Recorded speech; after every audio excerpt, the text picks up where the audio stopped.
In the previous two shows, I introduced two historians, Alan Wilson and Baram Blackett, who have been researching ancient British history since 1976.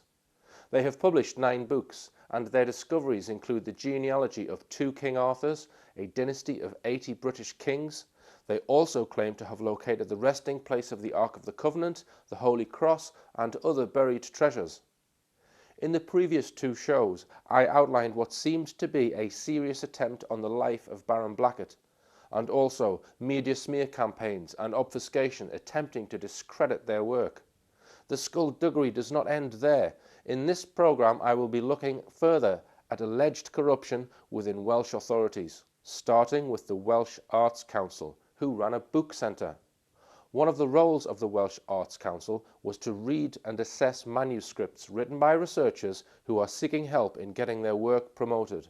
In order to get your manuscript read by the Welsh Arts Council, the submitter must pay a reading fee. Once the council have read the manuscript, they then give a decision on whether they wish to promote the author's work or not, and then keep the fee regardless of the decision. They would, what you did, you produced your manuscript, you submitted it to them, you paid a fee. Mm-hmm. They took the manuscript, they put it out to 2 readers, and they got reports back, and based on that they would make a decision whether you have a grant or not. Mm-hmm. And they would report annually, book of this title, this author, it's going to be published by this publisher, and the grant is so much. That's what happened. Fair enough. It sounds fair, yeah. So we went along and tried to talk to them, and I thought, oh no, we don't publish books on history. No, that's, of course they do, right? Yeah. They're trying to get rid of us. So I began sussing this guy out. You know, I was a bit suspicious, you see. So I said, can I see your annual reports? We don't keep them in the office, you know. Mm-hmm. So I went to the Welsh office itself in Cathays Park, mm-hmm. and the Welsh office, or Minister of State for Wales, and I said, they got a big library there. Could I see the library, and I want to see the Arts Council statements? Or you can't go in the library. Well, of course you can. It's open to bloody public. So you were trying to find out who had been given money by them in the past? A little more than that. Right. But anyway, we then wrote to the minister, and he said, of course you can go in the library. So we took this letter on. This woman had to let us in. Well, she didn't want us in there, you see. Right. I said, we just want to see the Arts Council reports for the 14 years they've been running, right? Mm-hmm. We don't have any. Well, it's a blatant lie, you see. Mm-hmm. Oh, off we go to the Cardiff Central Library, the city centre mm-hmm. library. Yeah? It was a fine library in those days, one of the best in Britain. It got any copies of the Arts Council reports, annual reports? You know, yeah. Well, we can only find 12 of the 14. I said, well, that's all right. Mm-hmm. Well, you got a list of the committee and a list of the recipients of books. That looks fine. But if you stick all of them together, which we did, mm-hmm.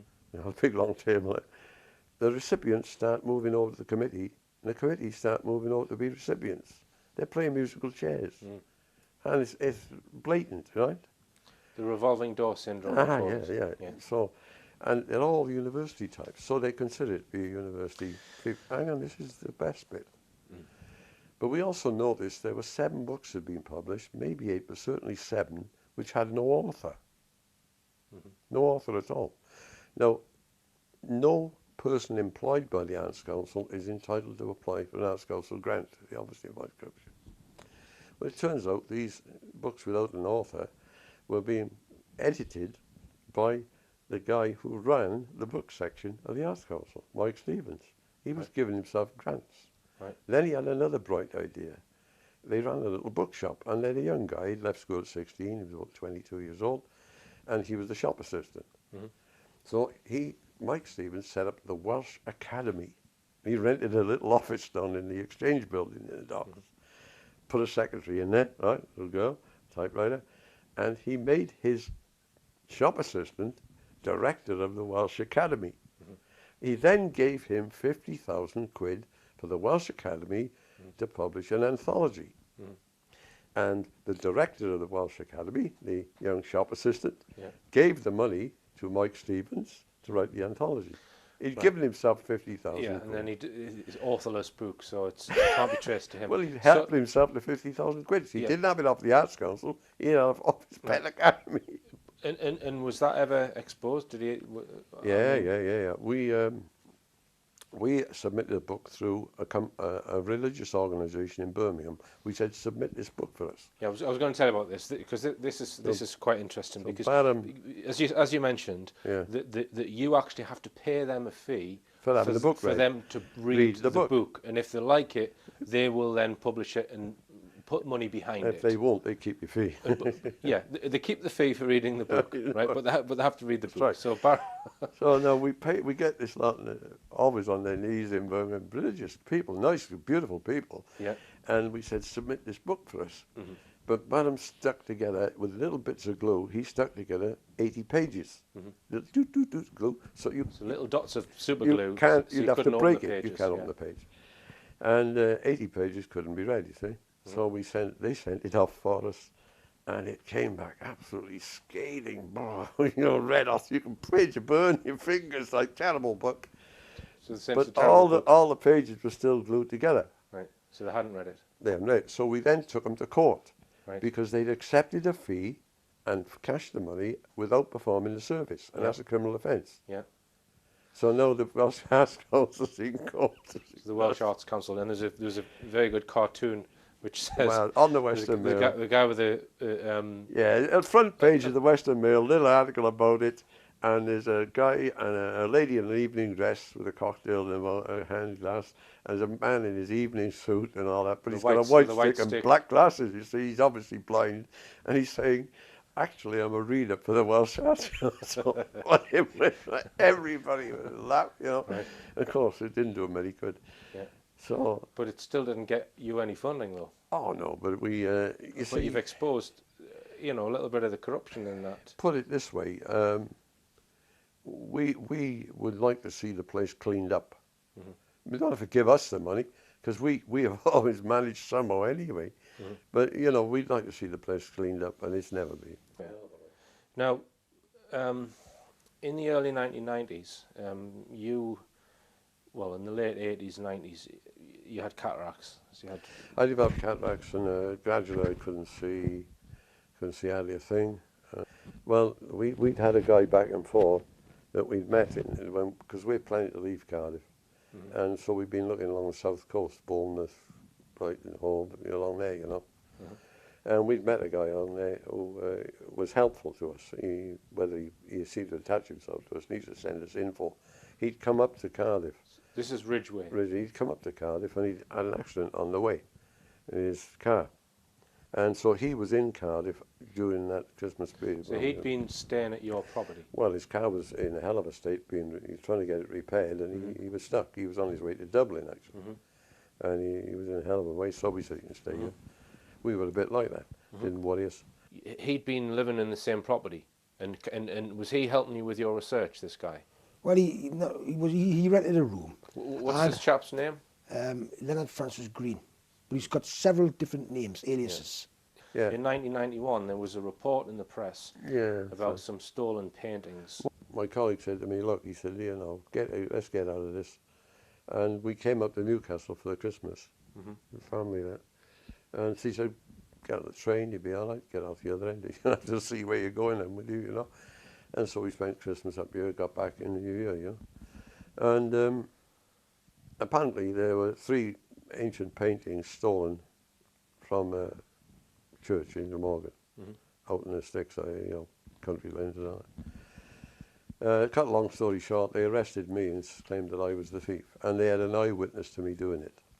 Alan let a room to a certain individual. The individual did a robbery, put the paintings into his bedroom, put them under his bed. Right. Now, the police story was that I must have stolen a car. Now, I promise you, I couldn't see the front of a car from the driving seat in broad daylight. Right. I mean, I took the dog out for a walk one evening and walked into a tree. So and that had to stop. And it was ridiculous. I was virtually blind, you know. It was purblind, they used to call it with cataract. And so I'd stolen this car and driven about 30 miles, 20 miles of it down winding country lanes in pitch black. Yeah. And they had an eyewitness to me doing the stealing of the paintings, you see. Right. Now, that takes a bit of bloody doing. Yeah. The paintings, he found he couldn't sell them, so he tried to frame Alan up. Right. Because he could get a reward, you see. There's a reward out. The paintings were actually only worth about £6,000. So he put them under... He was living in your house at the time in Cardiff. He brought them in his particular rented room. And Alan's... Right. And he tried to frame Alan up for the theft. It turned out, it's got a long story short, he's bloody stolen them. He was now the eyewitness to me stealing them. Right, but he'd stolen them himself and put them under his bed, or the bed in your house. That's right, he'd put them under the bed. Well, the upshot was there was a lot of bad publicity for us. I'm accused of this heinous crime. So he thought that he could frame Alan Wilson up, get the reward for the paintings, and probably get a fee from some other source to discredit Alan Wilson and get Alan Wilson as a basically criminal record, which he had. So this was in the press again. Yeah, well, so like King Arthur, the researchers. Oh yeah, got me back. Yeah. Well, it turned out at the end of the day, we played James Bond with him. We had people going around with tape recorders, right, and talking to him in the bar, and he loved to have a meal in the bar, things like that, and having a meal with him and tape recording him. See. Right. So we had 5 tape recorders of him admitting it in detail that he did the crime. Stolen these paintings. We had 18 witnesses who he'd spoken to and said he'd done it. He was Motormouth once he'd had a drink. Right. And there were 5 people had seen him with paintings. And what transpired on the opening day of this trial... So it actually went to trial in court. Yeah. So, I mean, you know, if you've been found guilty, you'd be in prison, Alan, possibly. Oh, of course I would. So it turns out now that... when the trial starts, we managed finally to get the fingerprint evidence. There were fingerprints on the paintings, and they were only one person's, Mr. Ridgway, not mine, right? So they were trying to bluff us. They would, as usual, stand plead guilty and you get a small sentence, all that sort of crap. Right. So it became a hideous farce, which was, again, it just became so ridiculous it was thrown out. And well, anyhow, our barrister then took that evening after the first day, took all the info we had and said, "No, look, this is what you're up against." And the prosecutor said, "Whoops, you know, let's." Because you had these tapes. And the fingerprint, and we knew everything. And also plus in the fact he had a cheque for £3,500 from a London art dealer. Right. In advance for the bloody things. Right, in advance. So, it set me up. Now, following on from that, there was a false claim of assault against you. Is that right? Is that linked to this case? It's linked to this. It's linked directly to this because one of the 7 people who was prepared to come to court and testify against Leonard Francis Green was Raymond Thomas. Now, so what happened was Leonard Francis Green basically stalked Raymond Thomas. Raymond Thomas, the very day before we was go to the court, the Crown Court, Cardiff Crown Court, and he literally put him in hospital. Ray Thomas somehow is in a car park around the back of, by the Taffy, the old Taff station, right? And he is found there very badly injured, head injuries and a broken leg. He smashed his right leg, fibula and tibula, in his legs. He smashed his head open, beat the hell out of him. You know, I don't know why. He used a weapon because this is on camera, on NCP car park camera. I don't know if people remember, no doubt remember the old mobile phones, weren't little small things like a shell. In them days were more like a recorder, like the size of this, or bigger than this recorder I've got in my hand. And he used the steel case of the mobile phone, which is probably strategically bought for that purpose, you know, as a sort of a truncheon. And he was beating him like that. You could see by the cameras in the car park. And Raymond Thomas, his face was literally, looked as though someone had been chopping sticks on it. It was all smashed up to the side. Bones were broken. It was scars, permanent scars. His legs were broken. And of course he could not be a witness in court. So he was going to be a witness to defend you then? Yeah. About this painting? He was a witness to defend me, to exonerate me. They arrested Baram and accused him of attacking Ray Thomas. Ray Thomas is I went to see him in hospital, in hell of a state, right? And that's a very serious offence. You get automatic 7 years, I would think. They claimed to have a film of the attack, which my colleague says impossible. I didn't do it, so you can't have a film of it. 5 times, Mike Williams, our solicitor, attempted to see the film. Now, they put in writing that they've got this film. The director of the prosecutors, right? He finally got to see the film, and when he got to see the film, it shows Ridgway and a large man in uniform, attacking Ray Thomas. Now, hey, hang about. They've put it in writing that it's my colleague. Now, there's something seriously wrong here, isn't there? I got arrested and charged with Section 22 GBH, which is the highest level of assault there is, next to manslaughter.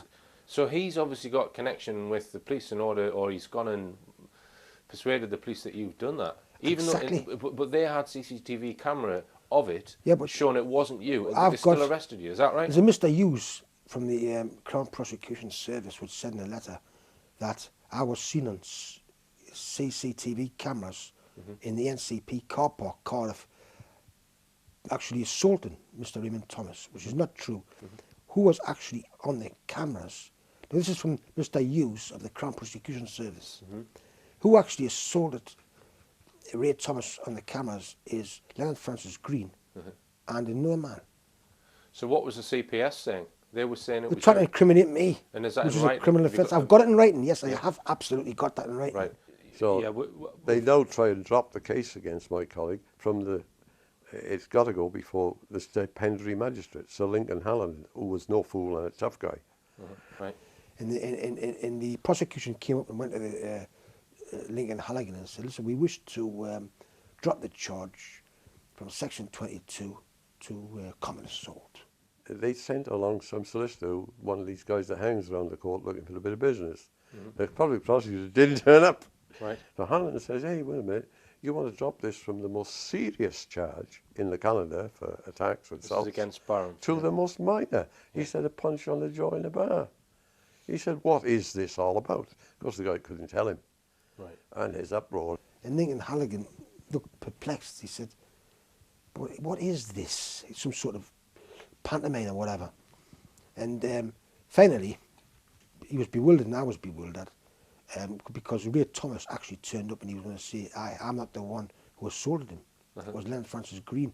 But they finished up, for some reason, protecting Leonard Francis Green at all costs.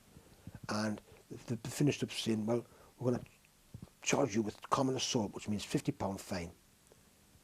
And you accepted that? Well, I don't know what happened. I was just young and very naive at the time. Well, relatively young and naive at the time. Yeah, fair enough. And finished up there, it went off like a damp squib. The £50 fine was squashed, right. crumpled up into a ball, thrown in the bin, and it just evaporated. Right, right. So nothing happened to Ridgway after this? He wasn't prosecuted for anything, for perjury, or anything? No. But the point is, we've got bad publicity, and it caused Alan a lot of distress without compensation.